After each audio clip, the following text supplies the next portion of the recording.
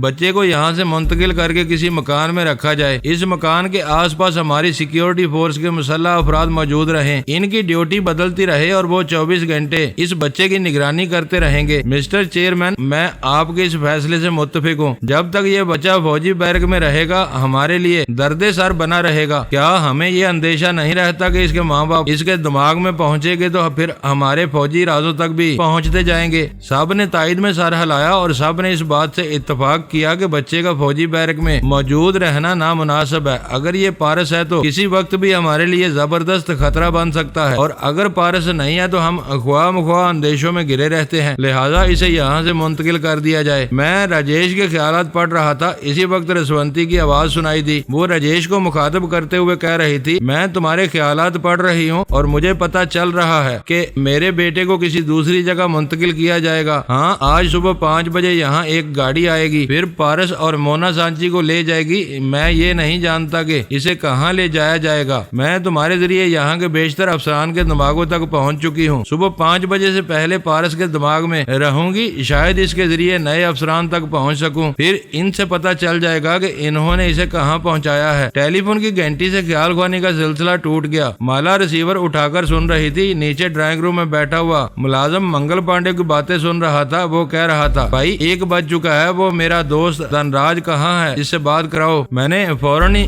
مالا سے ریسیور لے کر کہا، ہیلو پانڈے، میں دھنراج بول رہا ہوں۔ اس نے چہک کر پوچھا، یار تم کہاں غائب ہو گئے تھے؟ تمہارے نہیں رہنے سے میں خود کو بیوہ، میرا مطلب ہے خود کو یتیم سمجھنے لگتا ہوں۔ میں آ رہا ہوں، 1 منٹ ہولڈ کرو۔ پھر میں نے نیچے بیٹھے ہوئے ملازم کو ڈانٹ کر کہا، رامو تم نے اب تک ریسیور کیوں اٹھا رکھا ہے؟ کیوں ہماری باتیں سن رہے ہو؟ اس نے جلدی سے ریسیور رکھ دیا۔ تب میں نے پانڈے سے کہا، یار کیوں رنگ میں بنگ ڈال رہے ہو؟ آج رات یہاں عیش کرنے دو۔ وہ مانی خیز انداز میں بولا، کیا کام بن گیا؟ ابھی تو بنا رہا ہوں، میرے ہاتھ کی لکیریں کہتی ہیں اگر اس گھر میں رہ گیا تو صبح تک کام بن جائے گا۔ بناؤ صبح تک صحیح، اطمینان سے کام بناؤ۔ اب میں ڈسٹرب نہیں کروں گا، صبح تمہارے پاس آؤں گا۔ بتاؤ کتنے بجے آؤں؟ میں نے مالا سے پوچھا منگل پانڈے کو کس وقت بلایا جائے۔ اس نے ریسیور لے کر کہا، ہیلو داروگا جی، آپ کل 1 بجے میرے ہاں تشریف لائیں گے، ہم دوپہر کا کھانا ساتھ کھائیں گے۔ اس نے کہا، مالا جی میرے دوست کو خوش رکھنا، کوئی شکایت نہ ہونے پائے، اگر وہ خوش ہوا تو میں تمہارا کیس ختم کرا دوں گا، یہ میرا وعدہ ہے۔ میں نے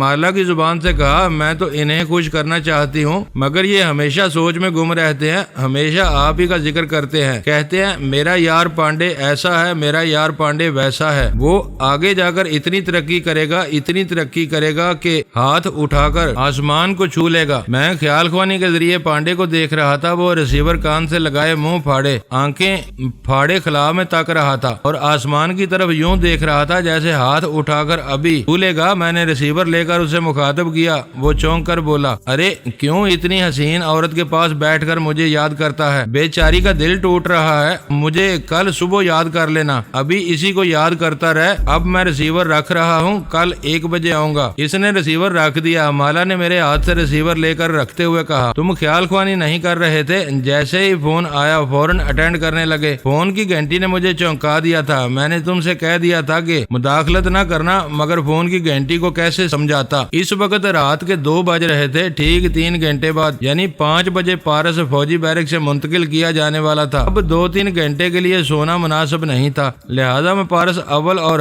جوجو کے پاس پہنچ گیا۔ بات یہاں تک پہنچی تھی کہ گائی ڈی موروکو نے پارس کے سرپرستوں سے کہا تھا جو مشین کا حصہ پارس نے چرایا ہے اسے اس کے حوالے کیا جائے، اور جوجو کے سرپرستوں سے کہا تھا کہ مشین کے باقی 2 حصے اس کے حوالے کر دیے جائیں۔ اس طرح وہ تینوں حصوں کو ملا کر اسے آزمائے گا۔ اگر وہ ٹرانسفارمر مشین کارآمد ثابت ہوئی اور اس کے ذریعے موروکو نے اپنے دماغ میں ٹیلی پیتھی کی صلاحیت منتقل کرنے میں کامیابی حاصل کر لی تو پارس اور جوجو کو رہا کر دیا جائے گا۔ میں نے اور پارس نے اس سے مہلت مانگی تھی، اس نے 24 گھنٹے کی مہلت دی۔ شرط یہ تھی کہ ہم صبح تک اسے مشین کے تینوں حصے واپس کرنے کی حامی بھر لیں اور 24 گھنٹے پورے ہونے سے پہلے وہ اسے اس کے حوالے کر دیں۔ اگر صبح تک ہم نے حامی نہ بھری تو اس وقت سے 24 گھنٹے پورے ہونے تک پارس اور جوجو کو طرح طرح کی اذیتیں پہنچائی جائیں گی۔ پارس اور جوجو کو اس پتھریلے فرش والے قید خانے سے نکال کر آرام دہ کمرے میں پہنچا دیا گیا تھا۔ اس کے بعد میں وہاں سے چلا آیا تھا۔ جب دوبارہ وہاں پہنچا تو صبح ہونے میں 7 گھنٹے باقی تھے۔ پارس آرام سے سو رہا تھا لیکن جوجو جاگ رہی تھی، کبھی پارس کو دیکھ رہی تھی اور کبھی ادھر سے ادھر ٹہلنے لگتی تھی۔ اس کے بھائی آرمر نے اچھی طرح سمجھایا تھا کہ کسی مرد سے دوستی نہ کرنا، مگر حالات اس کے بس میں نہیں تھے۔ ایک 5 برس کا مرد اس کے کمرے میں آرام سے سو رہا تھا، بھلا ایسے مرد کی موجودگی میں وہ کیسے سو سکتی تھی؟ وہ بھائی آرمر کی نصیحتوں پر عمل کرنا اپنا اولین فرض سمجھتی تھی۔ یہ بات ابھی تک اس کی سمجھ میں نہیں آئی کہ پارس کو کیا سمجھے۔ جب یہ بات سمجھ میں نہیں آئی تو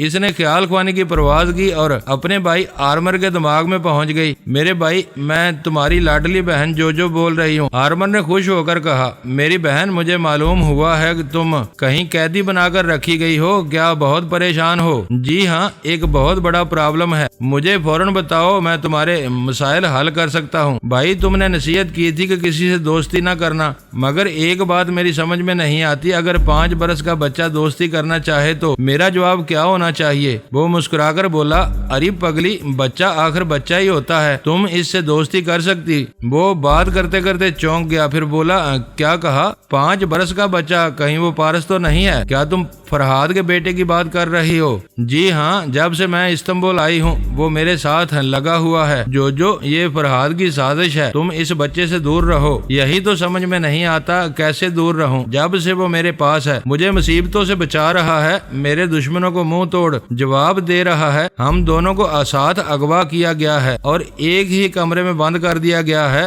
وہ تو آرام سے سو رہا ہے، میں اس فکر میں جاگ رہی ہوں کہ مجھے اس کی موجودگی میں سونا چاہیے یا نہیں۔ اس کی موجودگی میں سو جاؤ، کوئی حرج نہیں ہے، ہمیں اندیشہ صرف یہ ہے کہ فرحاد اس کے ذریعے تمہیں ٹیپ کرنا چاہتا ہے یا کوئی اور چال چل سکتا ہے۔ میں نہیں سو سکتی، مجھے شرم آتی ہے، تم تو سچ مچ پگلی ہو۔ ارے وہ کوئی جوان مرد نہیں ہے، میں کیا بتاؤں، وہ نوجوان مردوں سے کچھ زیادہ ہی ہے، اکثر میرے حسن کی تعریفیں کرتا ہے اور یہ دعویٰ کرتا ہے کہ وہ مجھ سے محبت کرنے لگا ہے۔ آرمر نے شدید حیرانی سے پوچھا، یہ کیا بکواس ہے؟ میں سچ کہہ رہی ہوں، ہمیں اغوا کرنے والے بھی جانتے ہیں، ان کے سامنے بھی پارس نے مجھ سے عشق کرنے کا دعویٰ کیا تھا، کہتا ہے اتنی حسین صورت دیکھنے کے بعد اس کے اندر باپ کا خون جوش مارتا ہے۔ پھر تو اس بچے کے پیچھے فرحاد بولتا ہوگا، وہ کمبخت عیاش ہے، حسن پرست ہے، اسے شرم نہیں آتی، اپنے بچے کے ذریعے تمہیں پھانسنا چاہتا ہے۔ میں نے اس کے دماغ میں پہنچ کر کہا، آرمر، تمہیں میرے متعلق اتنے شرمناک خیالات نہیں رکھنے چاہیے، تم اور تمہارے دوسرے بھائی نہایت ہی بے غیرت ہیں، انہوں نے مجھے پھانسنے کے لیے اپنی بہن روزانہ کو چارہ بنا کر ہندوستان بھیجا تھا، میں روزانہ کے خیالات پڑھ چکا ہوں، شاید بے غیرتوں کو عزت اور غیرت کا مطلب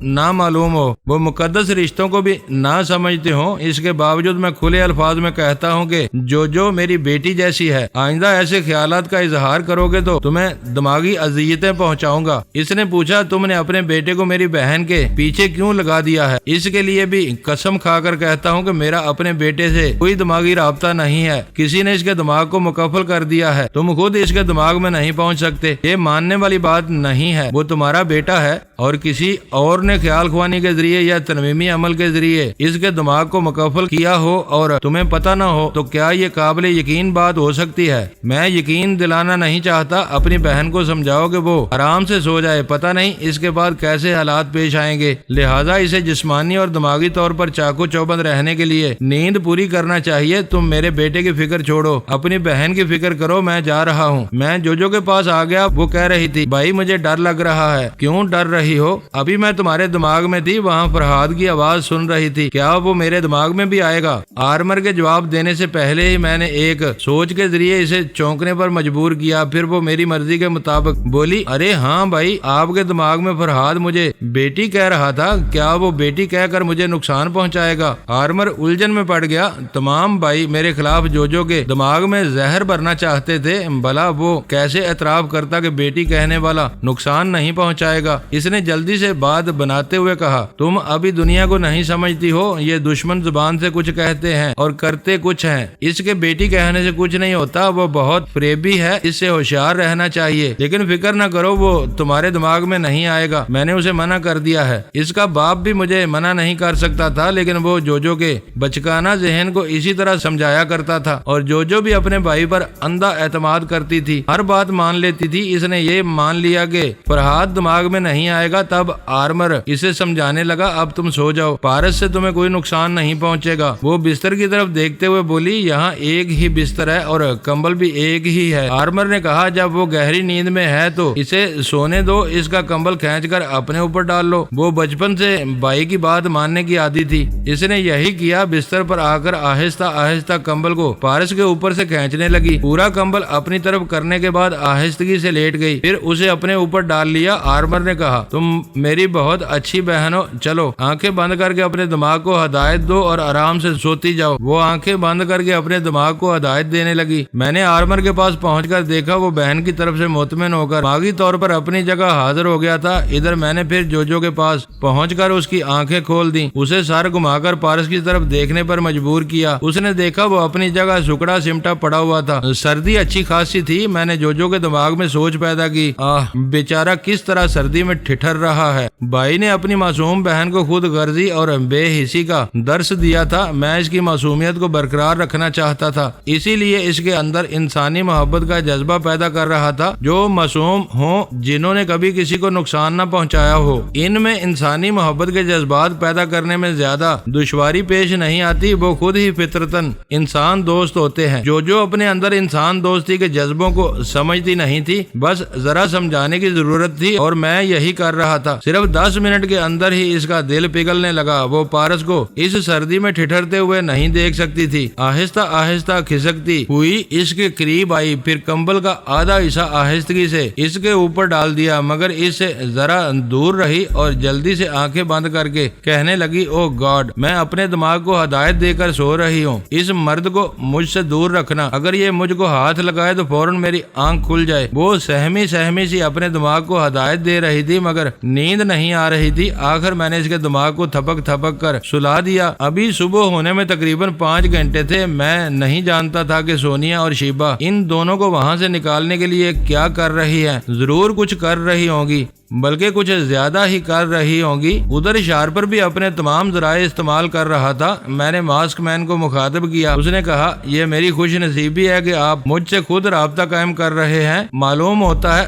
بری طرح ناراض ہیں۔ میں کہہ چکا ہوں جب تک ٹرانسفارمر مشین کسی فیصلہ کو نتیجے تک نہ پہنچے، میرے اور آپ کے درمیان اعتماد والا رشتہ قائم نہیں ہوگا۔ ہم دوسرے معاملات میں ایک دوسرے کی اب بھی مدد کریں گے اور اب بھی دوست بن کر رہیں گے۔ شکریہ فرحاد صاحب، آپ فرمائیں میں آپ کی کیا خدمت کر سکتا ہوں؟ میں یوں ہی معلوم کرنے آیا تھا کہ آپ آرمر کو قیدی بنا کر کیا فائدہ حاصل کر رہے ہیں۔ جناب، ہم سوچتے کچھ ہے اور ہوتا کچھ ہے۔ مثلاً ہم آرمر کے ذریعے اس کے بھائیوں کو بلیک میل کر کے مشین کے حصے تک پہنچنا چاہتے تھے، لیکن اس حصے کو آپ کے صاحبزادے اڑا لے گئے ہیں۔ بھائی کمال ہو گیا، 5 برس کے بچے نے وہ حیرت انگیز کارنامہ انجام دیا ہے کہ ہمیں یقین نہیں آتا۔ یقین کیوں نہیں آتا جبکہ اس کے ماں باپ ٹیلی پیتھی جانتے ہیں؟ وہ مسکراتے ہوئے بولا، جی ہاں یہ تو میں سمجھ رہا ہوں کہ بچے کے پیچھے آپ لوگوں کا دماغ کام کر رہا ہے، مگر ساری دنیا تو یہ نہیں جانتی ہے، اس لیے سب حیران ہیں۔ جو آپ جانتے ہیں اس کے متعلق گفتگو کریں۔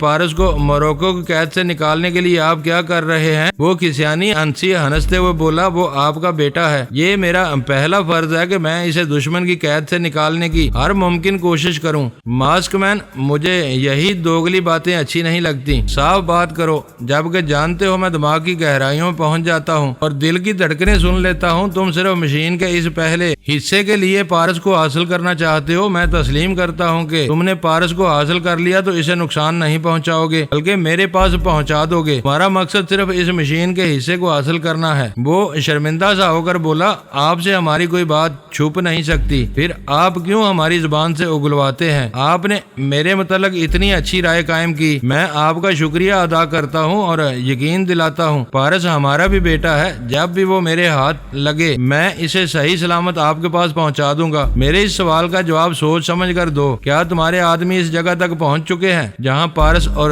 جوجو کو قید کیا گیا ہے؟ پہلے تو وہ جھجکنے لگا، پھر جلدی سے بولا، یہ بات بھی آپ سے چھپ نہیں سکے گی، میں زبان سے ہی کہتا ہوں۔ ان دونوں کو باسفورس کے ایک ساحلی قلعے میں قید کیا گیا ہے۔ وہ قلعہ چھوٹی سی پہاڑی کی بلندی پر ہے، اس کے باہر بھی گائیڈی موروکو کے آدمی دور تک پھیلے ہوئے ہیں۔ کیا اس قلعے کے اندر رہنے والے کسی بھی فرد کی آواز سنی جا سکتی ہے؟ یہ بہت مشکل ہے۔ قلعے میں مختلف نمبروں کے 20 ٹیلی فون تھے، موروکو نے 20 ٹیلی فون کے کنیکشن کاٹ دیے ہیں۔ اس سے ہمیں شبہ پیدا ہوا کہ ان دونوں کو وہیں قید کیا گیا ہے۔ میں نے کہا، آپ کی جو ٹیم اس قلعے تک پہنچنا چاہتی ہے اس کی رہنمائی یقیناً استنبول کا باس کر رہا ہوگا۔ کیا آپ مجھے اس کی آواز سنا سکتے ہیں تاکہ میں ان کی مدد کر سکوں؟ وہ ہچکچاتے ہوئے بولا، دیکھیے فرحاد صاحب، یہ یہ ٹرانسفارمر مشین کا معاملہ ہے، آپ نے خود فرمایا تھا کہ ہم اس معاملے میں ایک نہیں ہوں گے، لہٰذا مجھے شرمندہ نہ کریں۔ میں ہرگز شرمندہ نہیں کروں گا، وہ تو میں نے رسمی طور پر پوچھ لیا تھا، ورنہ میں جانتا ہوں کہ استنبول کا باس شاکر ہے، میں